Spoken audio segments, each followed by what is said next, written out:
What is balls, guys? Balls. Cock and balls. Big, huge, grandes cojones. Pussy hair. Cunt. Chode. Wrangler chode. What's up, motherfuckers? If you're not into, like I said before, sharp things or sharpening things or foul language, thumbs down, exit the room. The adults are talking. So, beer for tonight. Everyone keeps, this is funny. I didn't realize beer would be a thing on this channel. This is, y'all gonna hate this because I think you only get this in Georgia. This is Orpheus Brewing Company. I bought this beer strictly because of the name. Transmigration of Souls. You're gonna name a beer that boldly, I'm gonna give it a shot. You see how I'm pouring my beer? Motherfuckers, we talked about this in the last one, so any beer Yodas that want to give me shit, we already spoke about why I'm not pouring my beer that way. I like instant gratification. I'm American, okay? It's 2019. Instant grad, man. I can sit here and wait for this beer to come down. So, this is actually a double IPA, which I'm not a huge IPA guy, only because I drank IPAs 12 years ago and before it was cool, so kind of over it. And a lot of the IPAs now kind of suck. They're not really well balanced, but this one is a titties fucking IPA. Ooh, if you can find that, if they sell this in your local neighborhood, go buy some Orpheus IPA. So, what are we talking about today, guys? Oh, you know what we're talking about. I was in a mood today, like, you know what? I feel like having somebody give me a death threat. So, we're going to talk about Carbide Tear Out. That's right. So, I did do a video a long time ago on Carbide Tear Out. If you haven't seen it, I did it with K390. Carbide Tear Out. So, really, what is Carbide Tear Out? Well, once I did that video, Kurt, real quick, let me just give, again, my usuals, my thank you to Pete, my thank you to Nick Stasa, my thank you to Vinny, my thank you to every channel, to Alchemy One, anybody that's ever shouted me out, Patty. Thank you guys tremendously. Like I said, I wouldn't have an audience if it wasn't for you guys. Now, real quick, let's talk about Carbide Tear Out. So once Kurt put me on one day, he was like, yo man, I'm talking about you on the Spyderco forums, and I've never been on forums, so he shows it to me, so I sign up, and I'm on there, and I'm looking, and, you know, some of the guys give me shit. Oh, Steve, he thinks that Carbide Tear Out's bullshit. And I've come to find out that it's kind of a 50-50 split, right? And I found out a couple things in my my diving into this world of forum gurus, okay? So when you say Carbide Tear Out, the premise for it is this. And this is where it gets brought up, and this is where it became a thing, is with high vanadium steels, and for some reason, the arbitrary number seems to be 3%. So anything over 4% and over vanadium, you need, it is essential to use diamond abrasives, or CBN, to properly apex, I guess in essence, to properly apex and prevent what's called Carbide Tear Out for those types of steels. That you cannot use abrasives such as aluminum oxide, which a lot of abrasives are, because it is simply too soft to cut the carbide. And you will experience something called Carbide Tear Out. So in my delving into this, I realized that there's actually two arguments about Carbide Tear Out going on at the same time, and I don't even know if guys really realize that they're doing this. So there's two arguments, okay? The first Carbide Tear Out, myth, I guess you would say, the mythical clitoris, is Carbide Tear Out during use.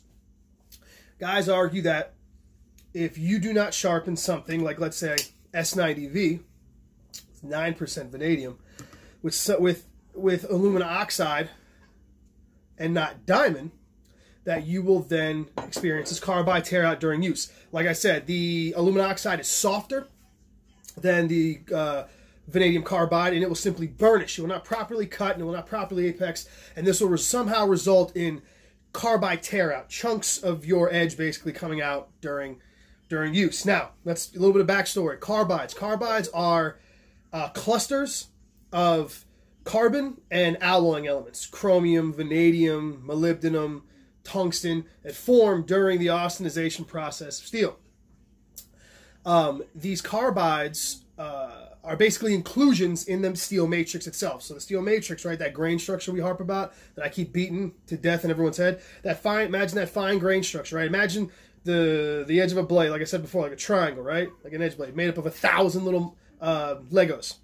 And then all made of plastic.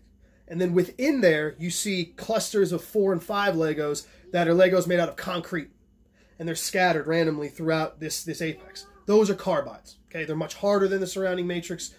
Yeah, most of the time, depending on the carbide, vanadium and niobium, more so than tungsten and molybdenum.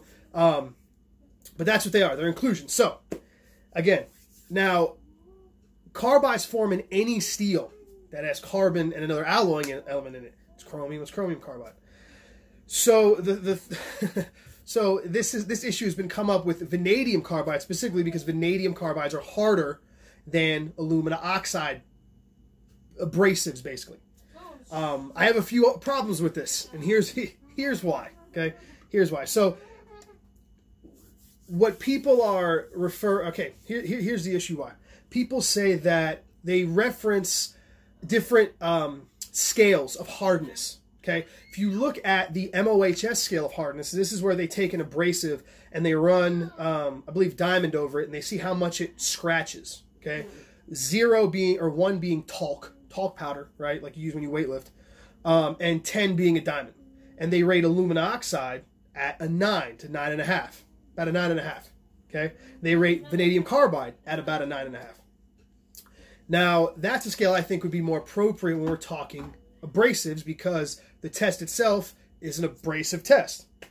Well, guys say that that's not an accurate test because the range is too big. They put vanadium carbide at, at 9.5, and they put diamond at 10, and there's it's too small of a range. Okay, so whatever. Okay, we're gonna shoot an arrow at the wall and then draw a target around it, right? We're gonna find which one fits our solution. Apparently, everyone wants to argue.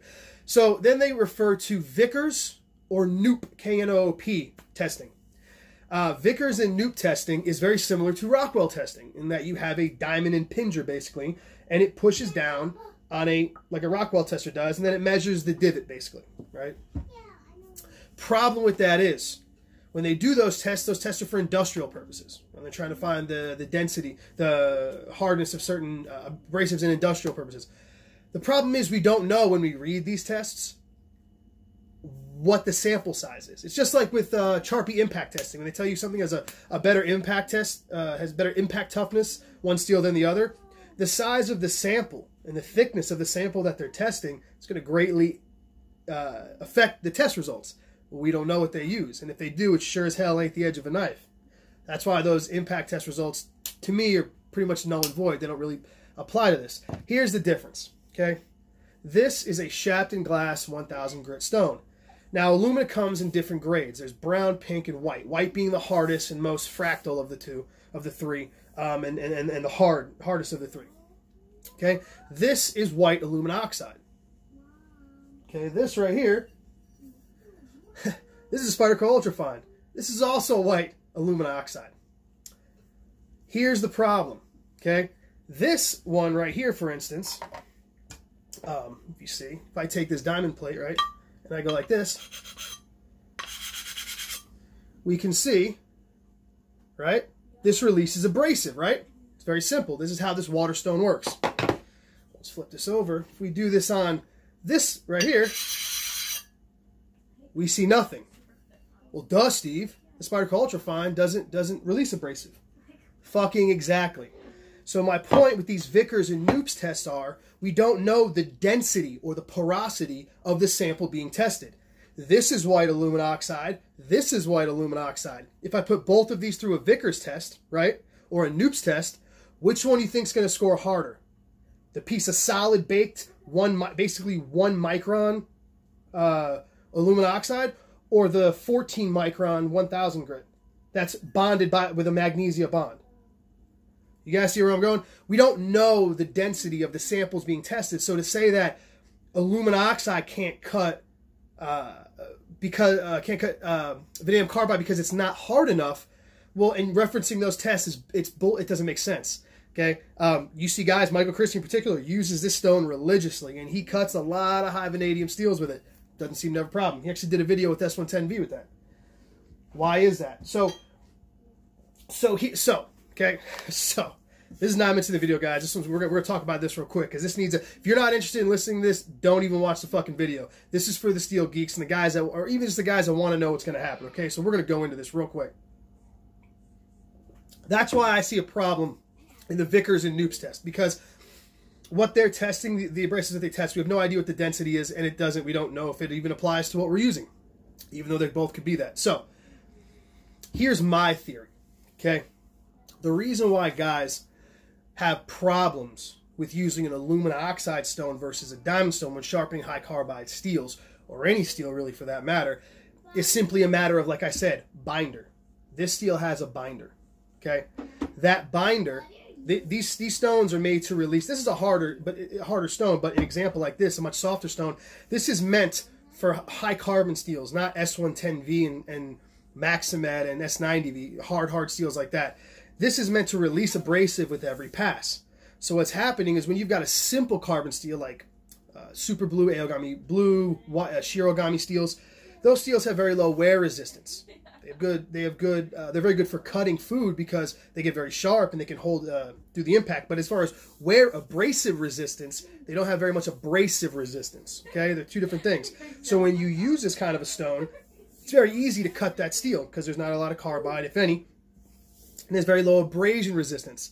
But what happens when you put a very hard steel, like something in the ballpark of a Maximed or any kind of one of these hard steels, even if you take 65 HRC blue steel to this thing, Aogami Super, you're going to have a rough time. Because what's happening is every time you pass over this, it's releasing abrasive. And it's forming what Waterstone guys love, what they call a slurry. Well, just picture in your head, okay, these tiny particles of abrasive rolling underneath the stone in this slurry, okay? So you're getting a mix of it actually cutting into the abrasive. So the harder it is, every pass, it's actually not really it's not getting a chance to cut. Whereas when you have something like this, that's a baked solid piece of alumina, there's no abrasive release. So you're rubbing it against solid alumina oxide, thus cutting the carbide. So it really comes down to a matter of the steel and how hard the steel is, not necessarily the abrasive. Now let's get into this again, okay? The reason I say this is because when I was on the forum, Sal Glesser of Spyderco he chimed in and welcomed me. It was very nice. And he had said something about carbide tear out. He said, and I quote him, back about 20 some odd years ago, they were designing knives for a kosher butchering facility. I've worked in a kosher kitchen, very familiar with Mashiachs and how the kosher plants work. I've worked in them, I've seen them. And they require very, very sharp razor-like knives because in the process of making something kosher and killing it, they have to cut ear to ear in one cut. The animal has to not even basically know it's being killed, and it bleeds out very quickly. Very low stress. It's actually very humane, as opposed to how we do in the American world with like bang sticks, basically. And they were having a problem because these were made out of 440C. And they were having a problem with carbide tear out. He sent this, I think, to Japan with the leading expert, and it came back that they were having carbide tear out. So guys are going, whoa, what do you mean, Steve? What? 440C, carbide tear out? What do you mean? Well, during use, yes. So carbide tear out was occurring in 440C. 440C does not have any vanadium in it. What it does have is chromium, and a significant amount of it. Chromium plus the carbon will form chromium carbides. Chromium carbides are not that hard, so they can be sharpened with any abrasive. You can sharpen it on a rock, okay? But what was happening was, in use, at the very thin geometry that they were using and the heat treat that they were using, those chromium carbides were large enough that when they took it down to such a thin razor-like geometry, in the midst of cutting and rubbing up against tissue, they were getting carbide tear out. Then, before I could even read this article, Jason Stone, if you guys don't know who Jason Stone is, he just released like 5 fucking videos in the last 24 hours. He literally sharpens an open L from dull to hair shaving sharp in literally 8 minutes. Of which of sharpening, he might have actually done 2. If you don't know who Jason Stone is, you need to go find Jason. He's a phenomenal sharpener. He's a very bright guy. He's been around doing this for probably longer than me, probably. Awesome guy. And he chimes in. I see his name and I recognize him. He's like, carbide tear out. If we're talking high carbide steels, that's what they're supposed to do. And I thought, why did I think of that? You're absolutely correct. What you're paying for, like you hear Triple B say, with these high carbide steels is those carbides. So what happened? You want these carbides to get exposed, And then as they wear down, break off and more carbide to be exposed. That's what you're paying for. That's why these coarse edges tend to work better with these, because it allows more carbide to be exposed to that edge. So the first argument of carbide tear out happening during use, absolutely, 100%.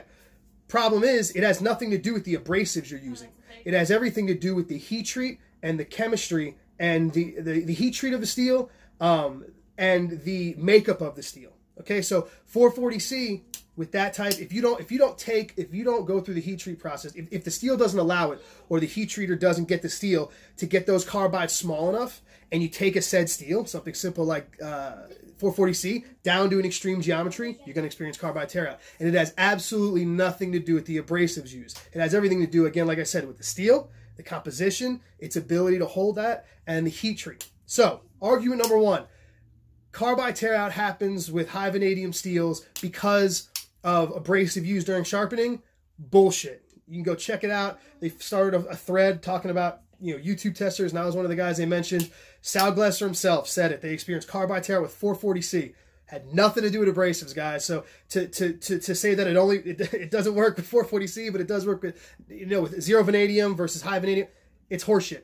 Okay, trust me. Okay, not even trust me. I'm just giving you facts. So. Carbide tear out absolutely does happen during use, but it's A, in certain cases like this, it's supposed to happen, and B, it has nothing to do with the abrasives used. Okay, now, 16 minutes in, this is going to go to 20, guys. The second argument is carbide tear out happens during sharpening if you don't use diamond abrasives with high vanadium steels.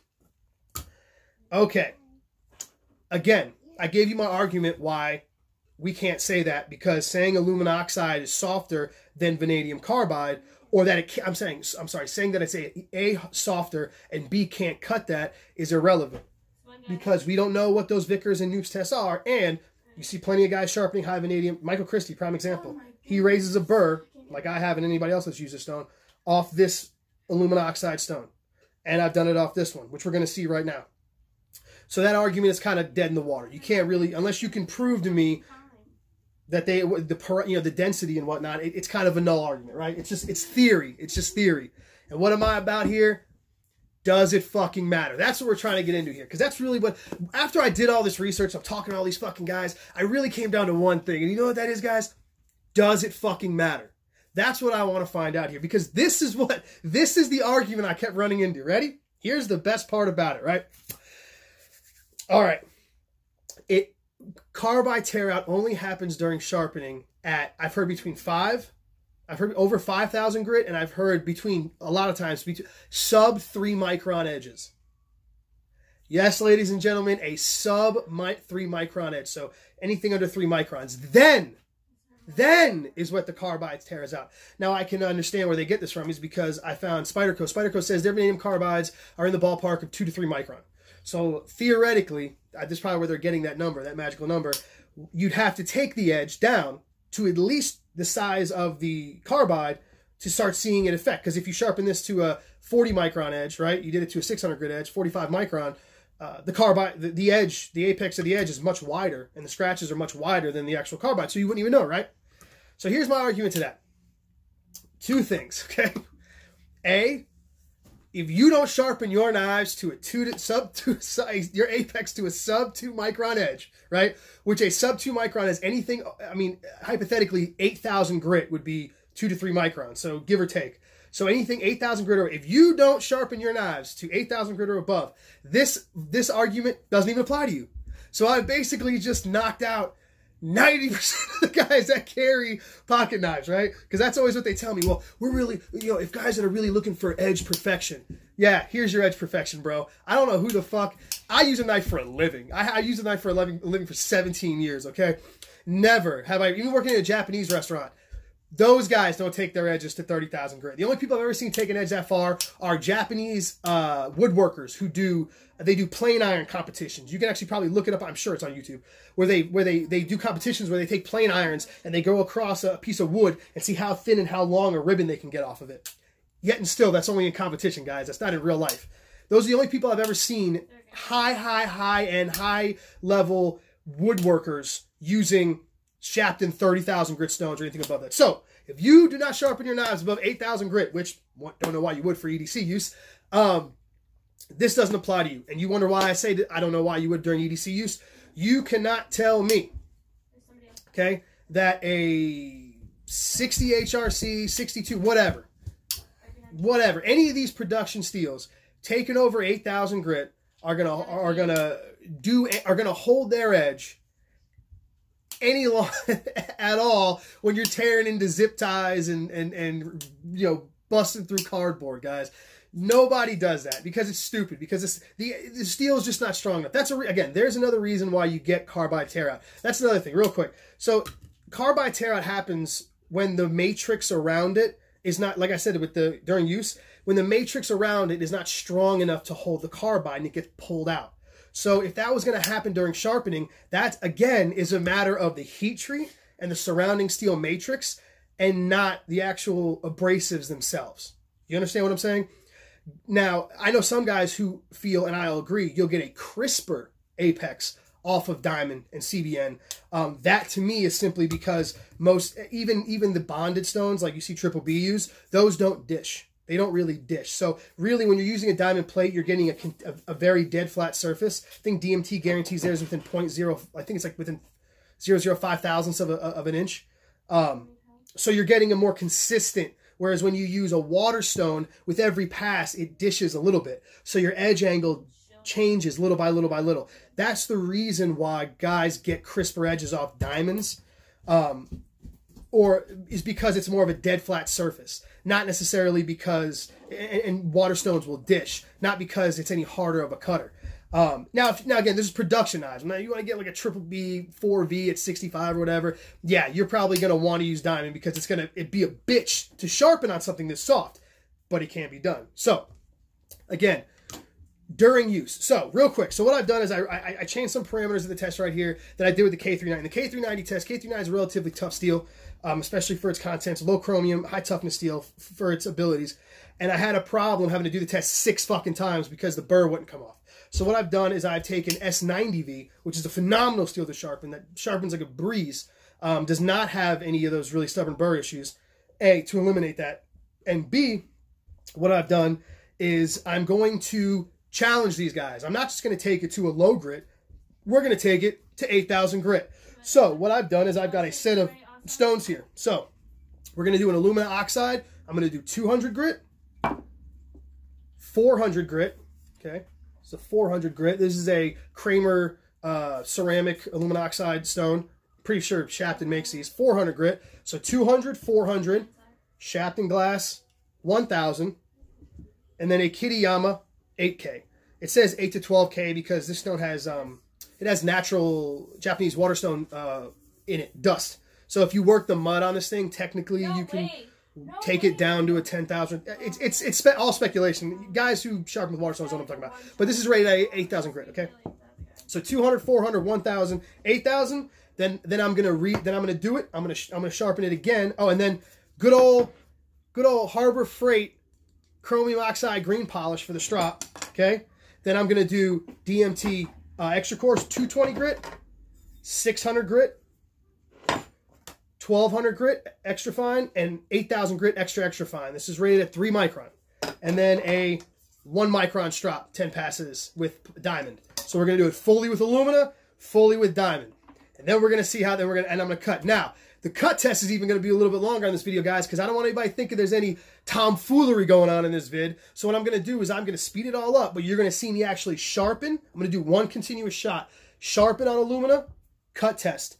Stop, and then I'm going to go into diamond. I'm going to sharpen on diamond and cut 1 continuous test for each segment. So you guys know there's no bullshit. I'm not lying. I'm not doing any of it, okay? I'm not trying to pull anybody's leg. This is a God-honest test to see what happens. Because at the end of the day, I want to know, does it fucking matter? If I sharpen on alumina, will I see a if in fact, like I said, if in fact there are 2 micron chunks coming out of my edge, right? 2 micron chunks coming out of my edge during the sharpening, right? I'll even give them that. I'll say, let's say hypothetically it does happen. I want to know if we can tell the difference in actual use. That's the real question. If it does happen, it does happen. I don't have a fucking microscope. I've had guys show me it happen on a microscope. Guys show me that it doesn't happen on a microscope. I don't give a fuck anymore.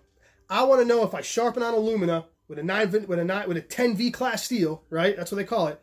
Will it have any less edge retention than with diamond? So now that we've gone on for 25 fucking minutes, which is usually the length of one of my videos, without further ado, balls. Let's go into testing.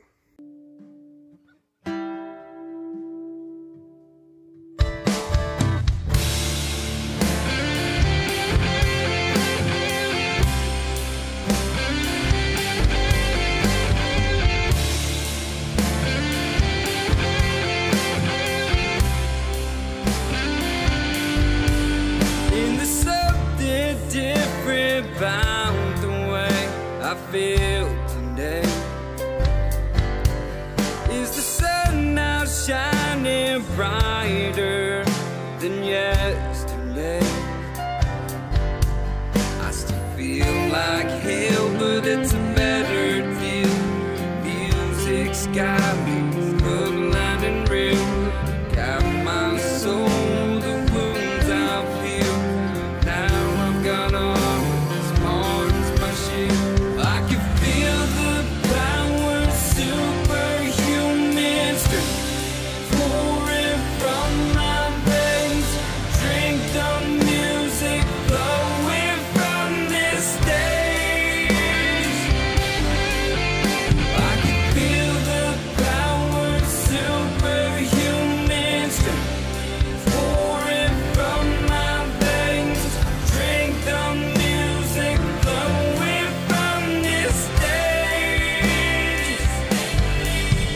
turned all my problems into violent ricochet. All those direct hits are smashed into a minor grade. I still feel like hell, but it's a better deal. Music's got me hook, line, and reel. Got my soul, the wounds I feel. Got armor as Martin's my shield. I can feel the power, superhuman strength pouring from my veins. Drink the music flowing from this stage. I can feel the power, superhuman strength pouring from my veins. Drink the music flowing from this stage. From this stage. From this stage. From this stage. From this stage.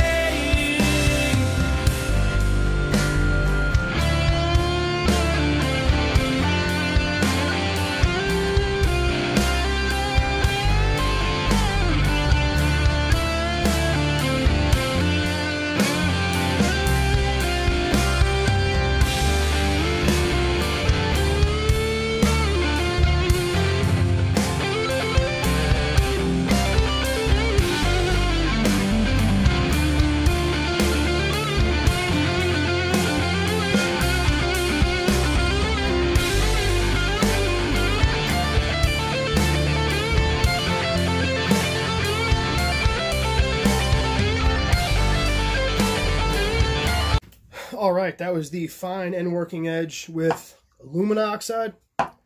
If you notice real quick, right in between the fine and the working edge, I'm so used to hitting stop when I'm done to do another knife. I by habit hit it, but I turn it right back on.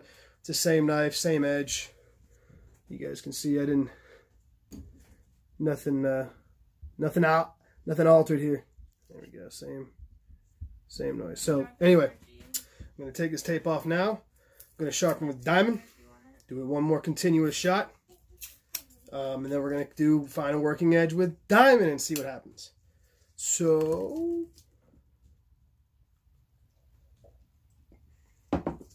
balls.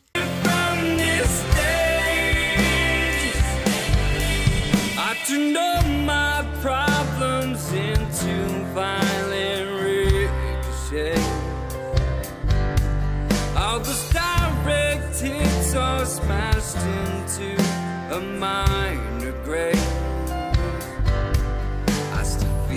like hell, but it's a better deal.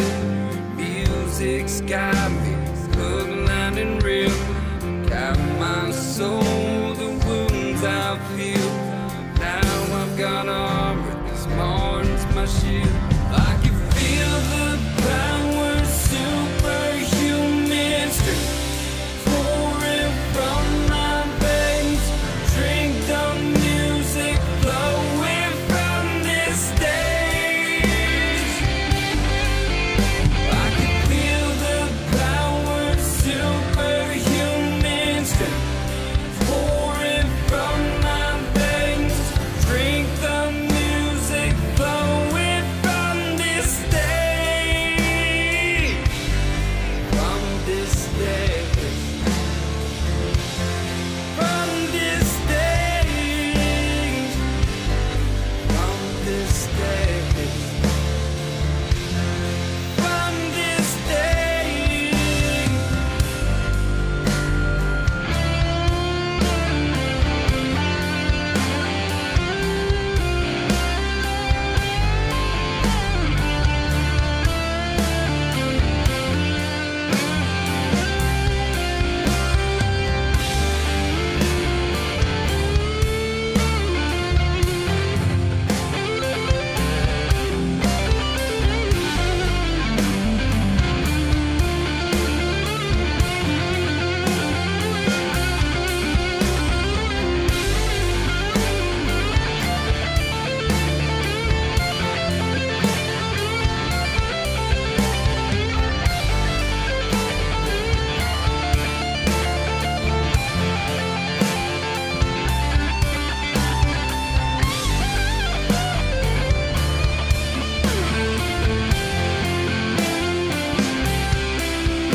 You know,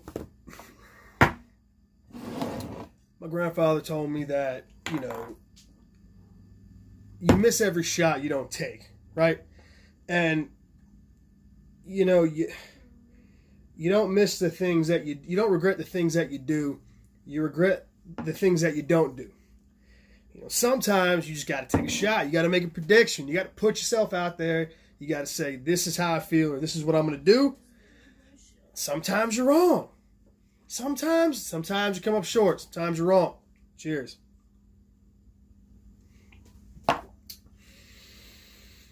It happens. Anybody who's watched this channel for a while now, there we go, knows I'm no stranger to being wrong. Fact is, I just want facts, man. I want data, and I want to do it in front of y'all, my people, my knife community. And we'll learn together. You know what I mean? I have no problem being wrong. Like I said, we've seen this many times on this channel. I'll make a prediction and I'm wrong. On this, I sat there for 25 minutes and explained to you guys why I thought, my theory, onto why I thought diamond didn't make a difference. I made a prediction. I put it out there for the world to see. You know, and sometimes you're wrong. Unfortunately, this wasn't one of them, motherfuckers. Ha! Was not wrong on this one. You all fuckers thought I was, didn't you? I bet you did, right? You're like, oh man, no, it's come on. There we go. Oh no, fuck, I gotta buy. No, motherfuckers.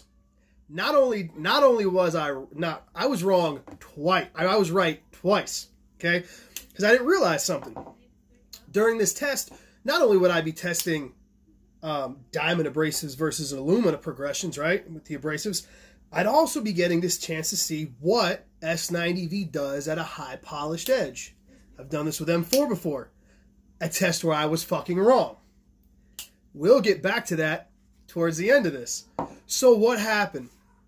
Well, I did the alumina test first, right? Alumina abrasives, you saw it. It was 200, 400, 1,000, and 8,000.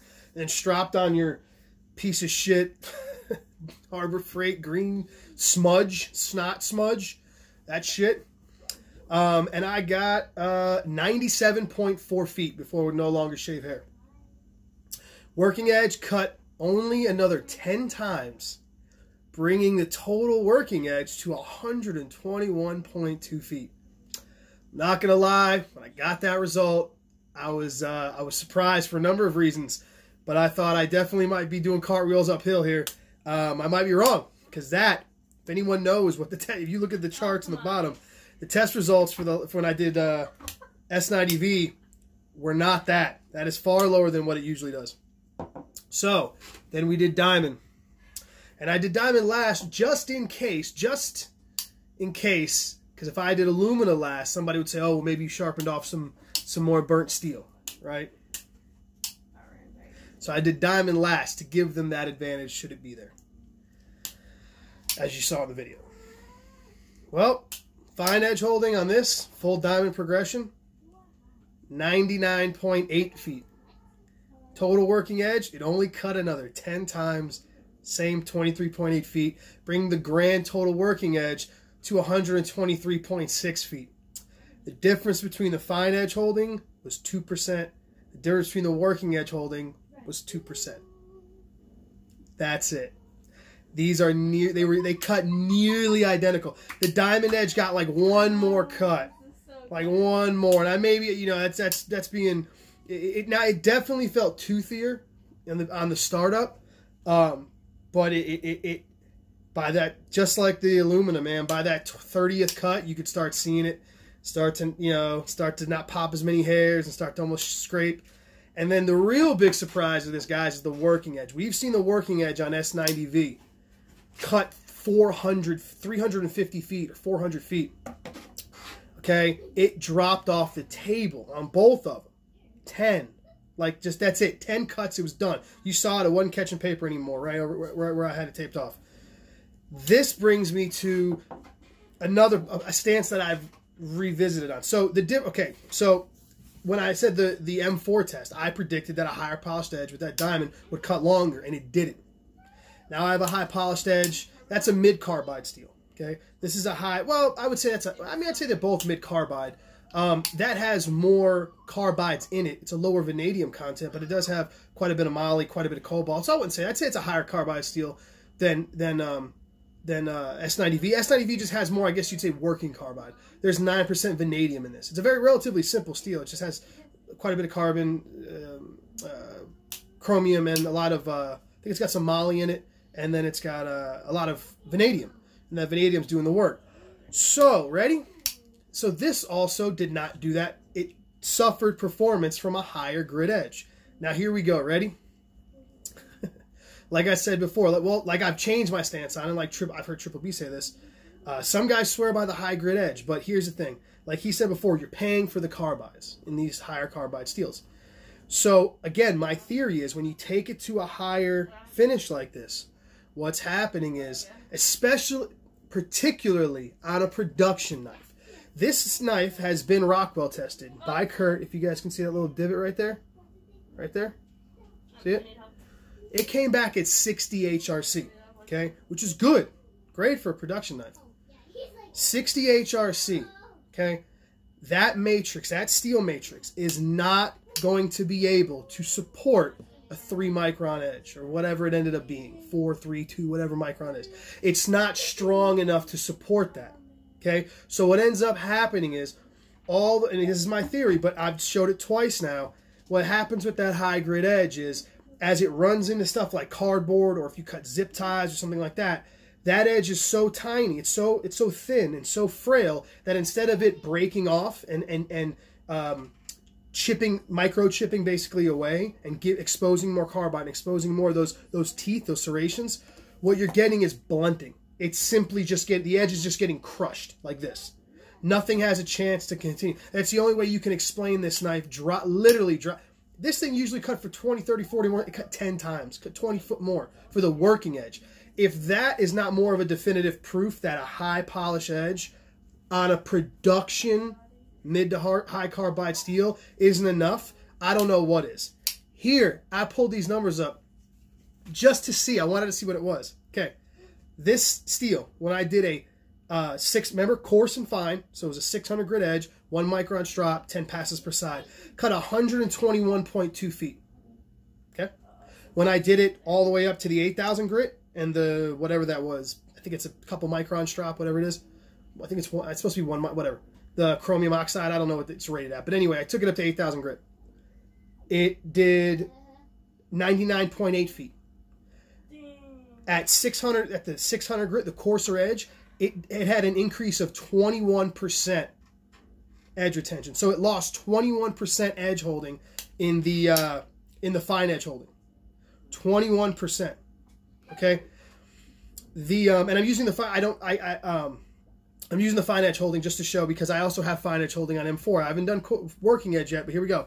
The PM2 in M4 that I did for coarse fine, so the coarse edge, 600 grit edge, 1 micron strop, 182.7 feet.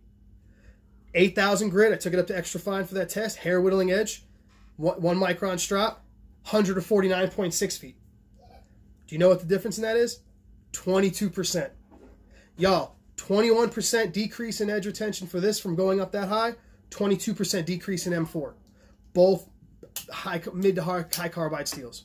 Literally the same decrease in that fine edge holding. I don't know what M4 would do. I haven't done it yet, so I can't make a direct comparison, but these edges, they perform nearly identical, whether it was alumina or whether it was diamond. Like I said before, I truly think that it has nothing to do with the abrasives and everything to do with the steel matrix. If the steel matrix around those carbides is not hard enough and not done to the point where it can hold on to those carbides, they're gonna, and the composition, certain high carbide steels maybe they can't support a super thin edge. You take it too thin, it can't support it, they get ripped out. So as far as carbide tear out goes, guys, if it is happening during sharpening, because we all know it'll happen any steel during use, depending on what you do with it, and depending on how it's heat treated. But if it's happening during sharpening, I can't tell. At least cutting cardboard, I cannot tell worth one fuck if it's a different, whether it's a diamond edge or an aluminum edge. Period. And here's a 10V class steel, S90V, one of my favorites. So there we go, guys. And then again, another testament to, I was wrong on the M4 test, and I'm wrong, but I'm now advocating, especially when you get to these mid-high carbide steels.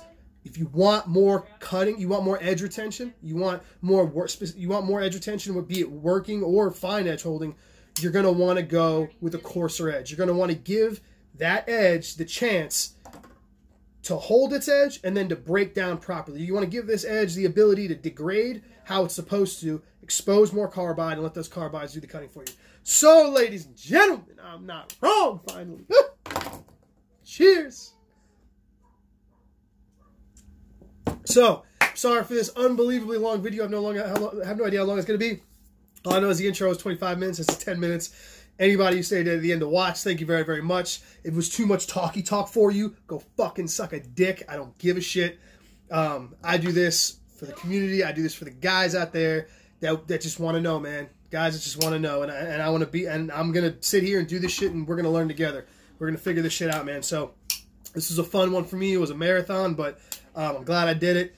And there you guys go. You don't need diamond if you want to use these steels. I'll go back, I'll revisit this, man. Maybe I'll take it to a low grit edge, and then we'll see. But as far as the guys say it only happens at a sub 3 micron edge, well, yeah, there you go, dude. I took it to 8,000 grit. Tell me what now? All of your face. Oh, I know, it sucks, doesn't it? Sucks being wrong. I would know. All right, guys. Thank you guys so much. To the next one.